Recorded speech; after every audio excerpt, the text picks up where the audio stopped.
Hello everyone, आप सभी का मेरे चैनल पे स्वागत है। आज हम आपको यूपी पीसीएसजे, जिसको जुडिशरी एग्जाम के नाम से जाना जाता है, उसका सिलेबस बताएंगे।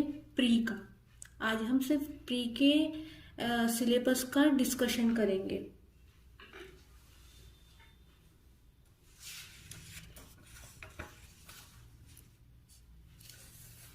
देखिए किसका आज हम डिस्कशन करने जा रहे हैं। UP PCSJ prelims exam. आज हम सिर्फ यूपी के सिलेबस का डिस्कशन करेंगे और ऐसी स्टेप वाइज स्टेप हम आपको फिर अलग स्टेट वाइज बताते चलेंगे। अभी फिलहाल हम यूपी के पीसीएसजे के प्री एग्जाम के सिलेबस के बारे में बताएंगे कि कौन कौन से टॉपिक और कौन कौन से सब्जेक्ट्स इसमें आते हैं। देखिए यहाँ लिख देते हैं पेपर सब्जेक्ट कौन कौन से आता है, मार्क्स एंड ड्यूरेशन।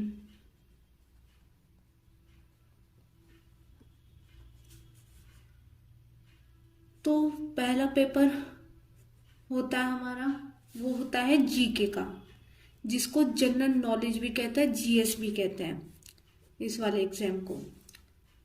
और ये 150 नंबर का होता है और ये 2 घंटे का होता है, 2 आवर्स।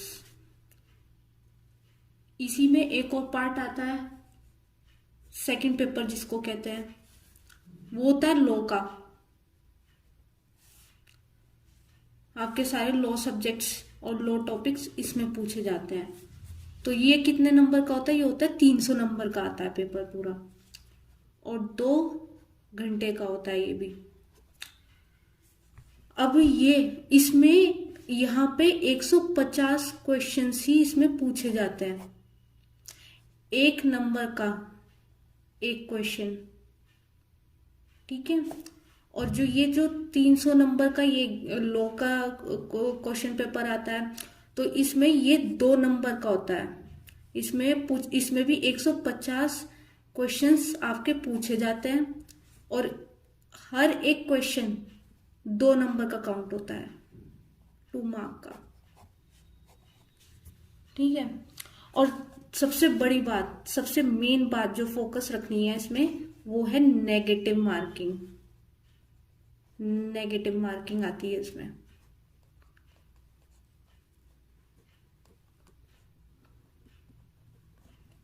तो ये सबसे बड़ा मेन चीज है, इसको ध्यान में रख के आप लोगों को तैयारी करनी होती है। क्योंकि अगर आपने एक क्वेश्चन अगर गलत कर दिया तो आपका 1 मार्क्स माइनस हो जाएगा, आपका 1 नंबर कट जाएगा। कुछ हाफ 1/3 पार्ट जो होता है वो मार्क्स का कट जाएगा आपका। तो इसलिए मतलब एक पेनल्टी की तरह आपका 1 मार्क काट लिया जाएगा अगर आप इसमें से गलत करेंगे। अगर किसी आंसर का गलत जवाब दे देते हैं तो आपका दूसरे उसमें से आपके मार्क्स थोड़े से काट लिए जाएंगे। पर्टिकुलर 1 नंबर नहीं काटा जाता, वो कुछ 1/2 या 1/4 ऐसे कुछ काटा जाता है।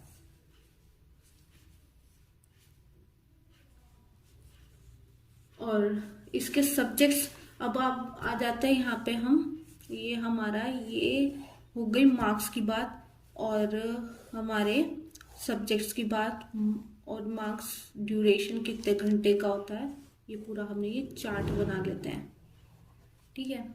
इसको कवर कर दिया। अब हम बात करेंगे जीके की। सब्जेक्ट यहाँ पे लिख देते हैं सब्जेक्ट, ये मतलब जीके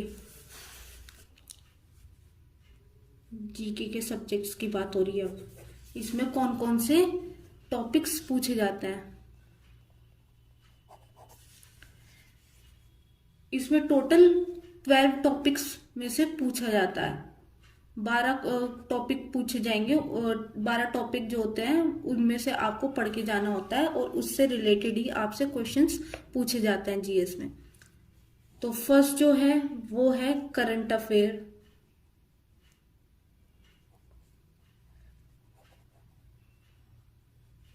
करंट अफेयर की बात आती है यहाँ पे, तो ज्यादा आपको डीपली जाने की जरूरत नहीं होती कि आपको पूरे साल भर के लिए तो नहीं चाहिए होता। ये होता है आप 6 मंथ की मैगजीन्स या न्यूज़पेपर अगर आप कवर करके चलेंगे तो आपका ये करंट अफेयर भी साथ साथ कवर होता चलेगा। मैक्सिमम 6 मंथ्स मान के चलिए, आपको कवर कर लेंगे तो ज़्यादा बेटर, वरना 3, 4 और 3 मंथ भी चल जाता है। लेकिन अगर ज़्यादा अच्छा करना चाहते हैं तो आप 6 मंथ की पूरी मैगजीन या फिर न्यूज़पेपर साथ साथ लेके चलिए, तो आपका ये करंट अफेयर कंप्लीट हो जाता है। अब दूसरा आ जाता है टॉपिक हमारा हिस्ट्री, और दूसरा आ जाता है हमारा एक ज्योग्राफी भी पूछा जाता है, रफी ऑफ इंडिया।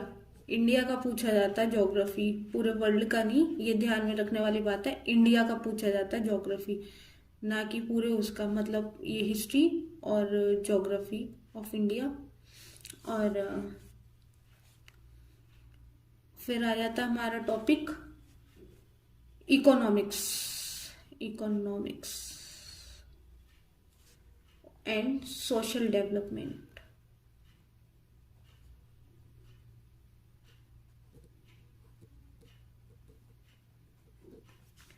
देखिए जो इकोनॉमिक है ये ज़्यादा आपको ज़्यादा डीपली जाने की ज़रूरत नहीं है। आपको मेन मेन चीज़ें अगर आप याद करके चलोगे साथ साथ तो फिर ये ज़्यादा डिफिकल्ट नहीं है आपको ज़्यादा डिटेल में जाने की, क्योंकि आप लॉ के स्टूडेंट्स हैं तो आपको ज़्यादा डीपली में जाने की ज़रूरत नहीं है इसमें इकोनॉमिक्स में। ये भी नॉर्मल, अगर आप इकोनॉमिक्स पढ़ोगे, क्वेश्चंस आंसर्स वगैरह टॉपिक्स थोड़े थोड़े पढ़ोगे तो थोड़े से, मतलब ये आपका कंप्लीट ये कवर होके चला जाएगा। ऐसा नहीं है कि आपको डीपली पढ़ना ज़रूरी है इकोनॉमिक्स के लिए।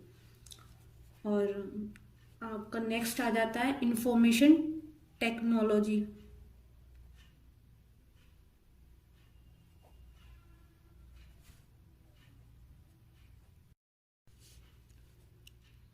तो ये आपका आ जाता है इंफॉर्मेशन टेक्नोलॉजी।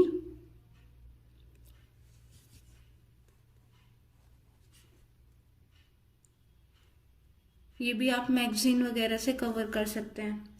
और बाकी हम आपको साथ साथ टॉपिक लेके ही चलेंगे, कवर करने की कोशिश करेंगे कि आपका ये भी सब्जेक्ट वगैरह सब कवर होते चलें। और स्पेस के बारे में आता है, जो कि लेटेस्ट आप अपडेट रहें तो ज़्यादा बेटर है कि अगर आप न्यूज़पेपर पढ़ रहे हैं तो आपका उससे भी ये कवर होता चलता है। और दूसरा आ जाता है साइंस एंड टेक्नोलॉजी। साइंस के सब्जेक्ट्स पूछे जाते हैं इसमें, स्मॉल टॉपिक्स पूछे जाते हैं, ज़्यादा डिटेलिंग वाले तो पूछ नहीं जाते क्योंकि आप साइंस स्टूडेंट नहीं हैं। तो ये उस हिसाब से आपका आ जाता है, जैसे फिजिक्स, नॉर्मल एक फिजिक्स आ गई, छोटे मोटे न्यूमेरिकल्स भी आ जाते हैं, वो भी नॉर्मल वाले फॉर्मूले अप्लाइड वाले। और आपकी केमिस्ट्री भी आ जाती है, और बायो भी, केमिस्ट्री बायो, देखो केमिस्ट्री प्लस बायो, वो physics, sorry physics and plus bio, ये तीनों सब्जेक्ट आपके इसमें कवर होने चाहिए जब आप पढ़ें, केमिस्ट्री फिजिक्स एंड बायो। और ज़्यादा आपके डिटेलिंग में नहीं आते, नॉर्मल टॉपिक ही आते हैं, ज़्यादा डीपली जाने की ज़रूरत नहीं है कि आप बिल्कुल साइंस स्टूडेंट के लिए ज़्यादा ज़रूरी होता है। लेकिन आपको अगर नॉर्मल टॉपिक्स भी पढ़ेंगे तो भी आपके लिए सफिशेंट हो जाता है इसमें। और नेक्स्ट आ जाता है स्पोर्ट्स में से भी आता है, स्पोर्ट्स से भी अपडेट रहें कि कब कहाँ कौन सा मैच कहाँ पर हुआ है, नेशनल मैचेस, इंटरनेशनल मैचेस, ये सब। और सिनेमा के बारे में भी आ जाता है, काफ़ी अवार्ड्स वगैरह, जैसे अवार्ड्स वगैरह हो गई, ये बहुत ध्यान में रखने वाली बात है। मैंने ये नोटिस किया है, एनालाइज किया है कि हमेशा इसमें अवार्ड्स के बारे में बहुत पूछा जाता है, तो अवार्ड्स तो एकदम रट के चले। और लिटरेचर के बारे में भी पूछा जाता है, इसमें भी आप किसने कौन सा प्राइज जीता, ये सब सबके नाम और प्राइजेस अवार्ड्स वगैरह ये सब ध्यान में रखने वाली चीज़ है इसमें। और इम्पॉर्टेंट इवेंट्स हुए हैं, कोई भी इम्पॉर्टेंट इवेंट्स होते हैं वो सब न्यूज़ से भी आपका कवर हो जाता है ये भी। और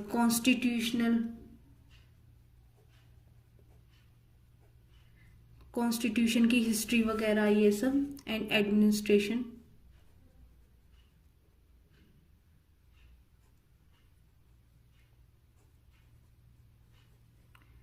एडमिनिस्ट्रेटिव लॉ जिसे कहते हैं, और उसके फीचर्स।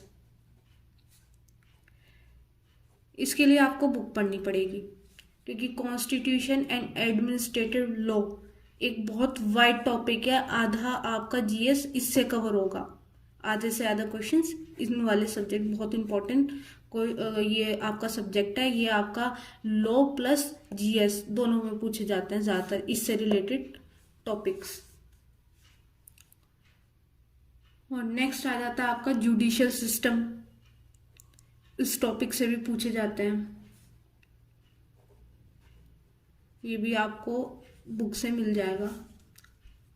और नेक्स्ट सिटीजनशिप के बारे में भी पूछा जाता है कि क्या क्या प्रोसीजर है, सारी चीज़ें। काफ़ी ये भी एक वाइड टॉपिक है, इसमें से भी पूछा जाता है। और फंडामेंटल राइट्स पूछे जाते हैं।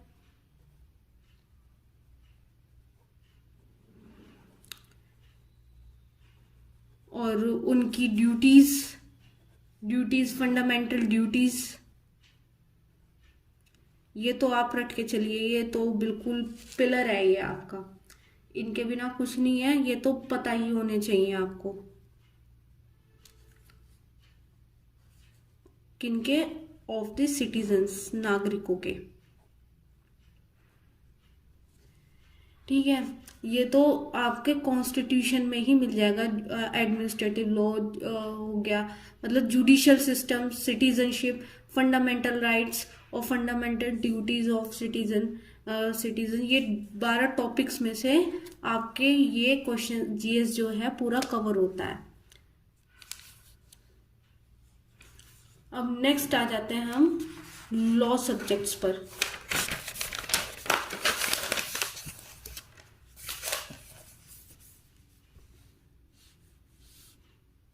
ये आ जाता है लॉ के टॉपिक्स कौन कौन से आते हैं। देखिए, पहला तो आ जाता है कॉन्ट्रैक्ट। इसमें आपके टोटल 10 सब्जेक्ट्स पूछे जाते हैं। ठीक है, आपके मेन टॉपिक्स जो सब्जेक्ट्स हैं उनमें से प्री में आता है, और बाकी जो एक्ट्स वगैरह वो सब मेन वगैरह में आते हैं। जो छोटे छोटे एक्ट्स होते हैं और वो काफ़ी बड़ा सिलेबस बन जाता है उनको लेके, इसमें लिमिटेड है और सेलेक्टेड सब्जेक्ट्स आते हैं। तो एक आता है कॉन्ट्रैक्ट एक्ट। ठीक है, नेक्स्ट आ जाता है सब्जेक्ट क्रिमिनल प्रोसीजर कोड।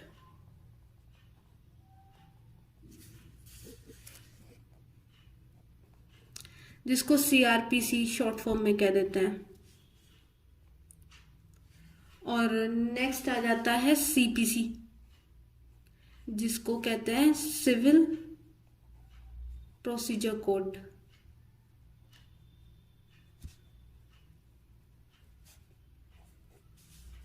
ठीक है, और नेक्स्ट सब्जेक्ट आपका आ जाता है इंडियन पेनल कोड,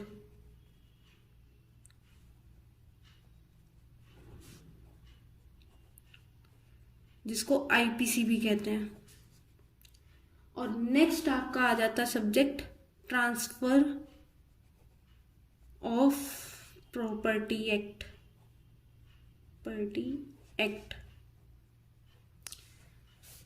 जिसको टीपी एक्ट भी कहते हैं शॉर्ट फॉर्म में। नेक्स्ट आ जाता है आपका Indian evidence act.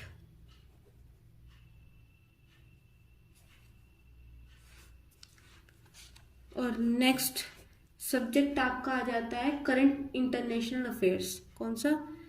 Current international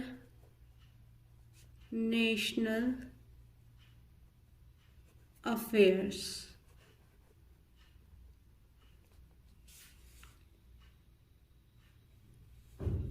और दूसरा आ जाता है जूरिस्प्रूडेंस।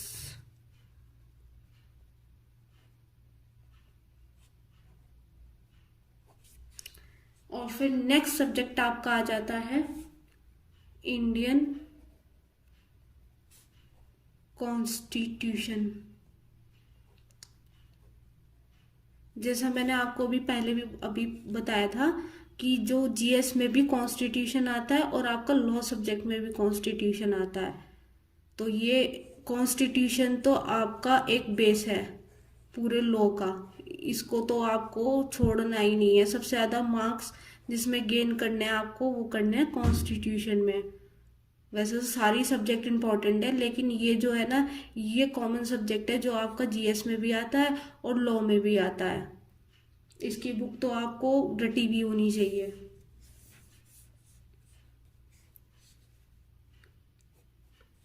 और नेक्स्ट एंड लास्ट टॉपिक जो आता है, सब्जेक्ट जो आता है, वो आता है इंटरनेशनल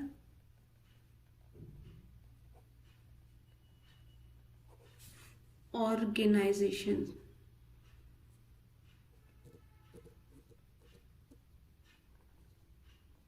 जैसे सार्क हैं, यूएनओ, मतलब ये सब सारे जितने भी ऑर्गेनाइजेशंस हैं वर्ल्ड में, उनके बारे में ये कब बना, उनके क्या क्या उसमें क्या क्या चीज़ें हैं, उनके सारी चीज़ें स्टेप बाय स्टेप सब पढ़ना होगा आप लोगों को।